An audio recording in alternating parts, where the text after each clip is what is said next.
अधिकारों की रक्षा की और आज भी इस देश में आरक्षण बचा हुआ है, नौकरियां बची हुई है, हिस्सेदारी बची हुई है, राजनीतिक व्यवस्था कायम है, लोकतांत्रिक व्यवस्था है। तो धन्यवाद करना चाहिए उन जातियों का जिन्होंने अपने प्राणों का बलिदान दे दिया, लाठी डंडे खाए, गोलियां खाई, लेकिन अपने अधिकारों को छीनने नहीं दिया। सब लोगों को उनका धन्यवाद करना चाहिए। लेकिन दुश्मन का ये षड्यंत्र है और दुश्मन बड़ा समझदार है। दुश्मन जानता है कि 2 अप्रैल 2018 के बाद में ये दलित समाज एकजुट हो गया था। जब दलित समाज एकजुट हुआ तो वो ये सोचने लगे कि इनकी एकता को कैसे तोड़ा जाए। आप और मैं जानते हैं, जब आप झाड़ू की सिक्कों को इकट्ठा कर दोगे, वो सिक्के जो हैं एकजुट हो जाएंगे, उनको बांध दिया जाएगा तो वो सारा कचरा साफ कर देंगे। लेकिन अगर वो जो सिक्के होते हैं, अगर आपने उनको अलग अलग कर दिया तो वो कचरा साफ नहीं कर पाएंगे, वो खुद कचरा बन जाएंगे, उनकी कोई हैसियत नहीं बनेगी। इसलिए हमारे महापुरुषों ने बहुजन समाज में भाईचारे की बात की। और आप महसूस करो, बाबा साहब अंबेडकर ने अपने विरोधियों, बैरियों के खिलाफ संघर्ष भी करना है, अपने अधिकारों के लिए संघर्ष भी करना है। मैं जब देश के बाहर गया तो मैंने देखा कि वो लोग तरक्की कर रहे हैं, उनकी जिंदगी खुशहाल है, उनकी जिंदगी अच्छी बन रही है।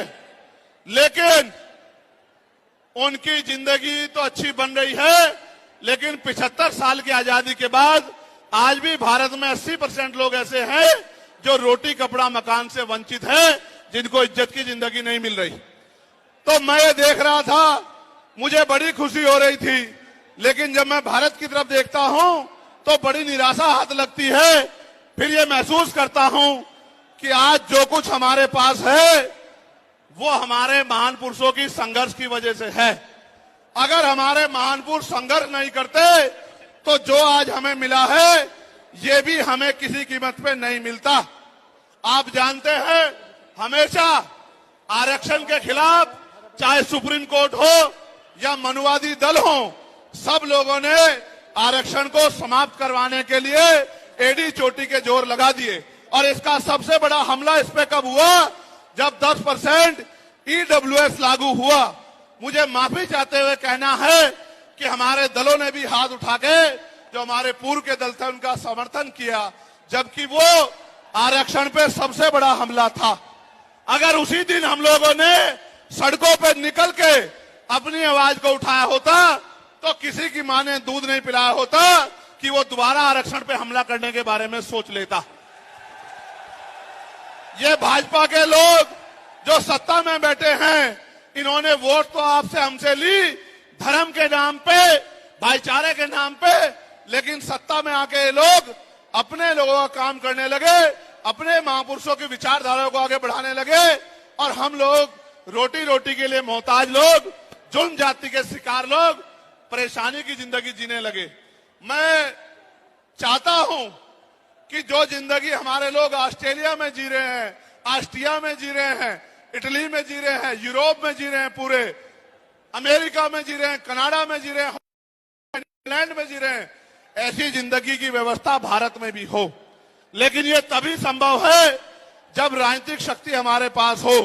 अगर राजनीतिक शक्ति भाजपा और कांग्रेस के पास रहेगी तो हम लोग इज्जत की जिंदगी इस देश में नहीं जी सकते। इस बात को आप लोग मेरी ध्यान रखना। ये मैं नहीं कह रहा हूं, ये बाबा साहब अंबेडकर ने कहा, political power is the master की।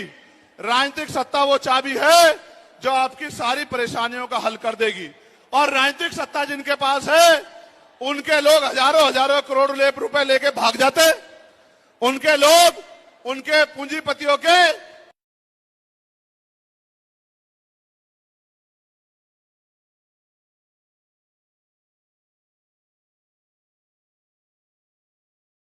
लिख के आपको जेल भेजने का काम सरकार कर देगी और आपके घर की कुर्की भी करा देगी।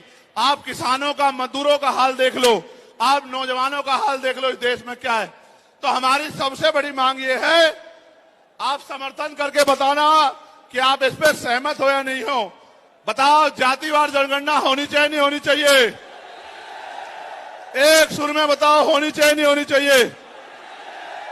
साथ साथ इस देश में जातिवार जनगणना के साथ साथ जितने भी सरकारी संस्थान हैं